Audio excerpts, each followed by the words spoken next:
Andrews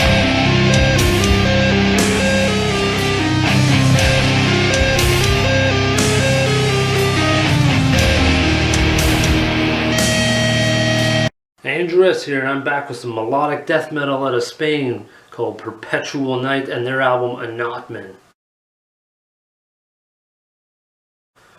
Now, Anatman is the opening track. The title track opens up with this tranquil, alluring intro and sets this nice landscape as each instrument arrives to elevate the atmosphere and transitions into this vigorous assault of awesome guitars, ferocious vocals, and crafty drum work. I really like the pace behind this track as well. I felt the drums really added to the guitar's emotion and vice versa. Really good track to open up with is Anatman.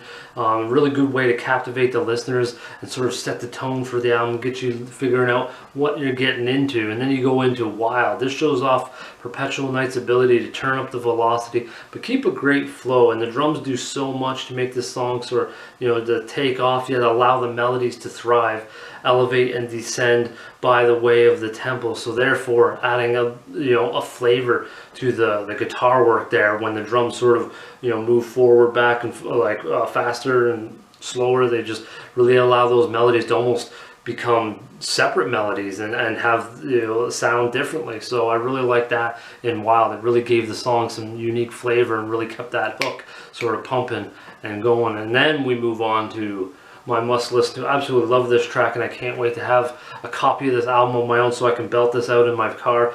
The Howling.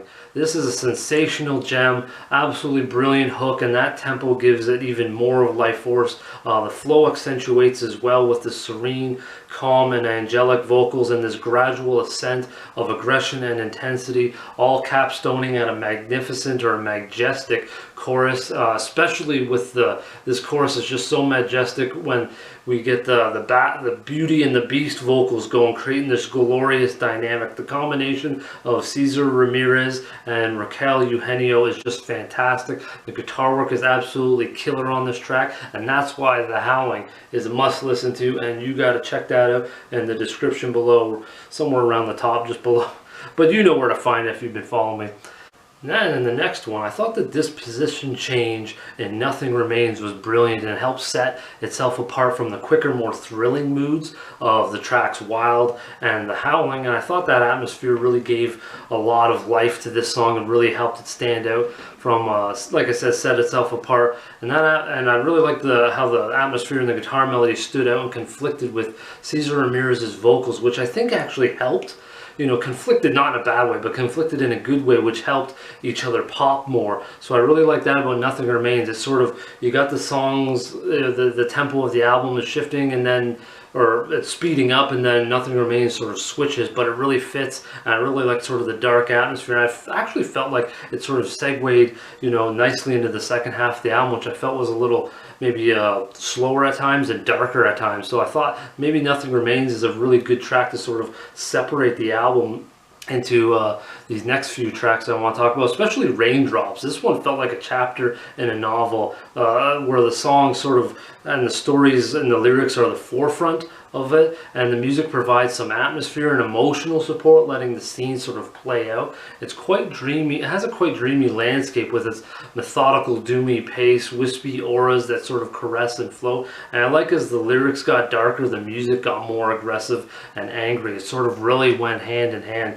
That's what I mean by like this felt like a novel, as like if in a novel, the atmosphere of the character got darker, the wordplay got darker, the descriptions got darker. I really felt like the music in Raindrops did that. So you really get a nice contrast and a nice sort of almost visual from this one. That's what I mean, like it really felt like a novel, and that's also what I meant by how Nothing Remains sort of transitions the album into this direction. And you get a little bit from that in this track. This next one I want to mention, Unpronounced Words. This has this wicked accentuated lyrics that work in unison with the specific drum shots and chord strikes and progressing auras in the background. And I felt like those things all made this song really unique and stand out, how they all sort of went hand in hand with each other. The lyrics And like I said, those strikes, they sort of help accentuate one another. That's what where I'm looking for.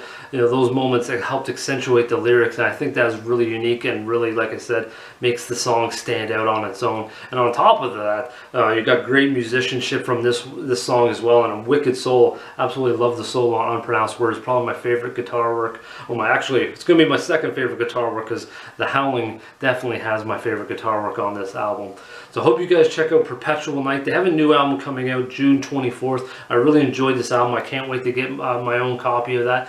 As always, check out the description, or check out all the links in the description below, as well as more metal content and some stuff floating around here that might be similar to Perpetual Night, like Omnium Gatherum. Yeah, they might be a little similar to these guys. I'd say Insomnium is a little bit more like Perpetual Night. But anyways, I hope you guys check out Perpetual Night and their album And Not Man. So until next time, folks, how about some heavy listening?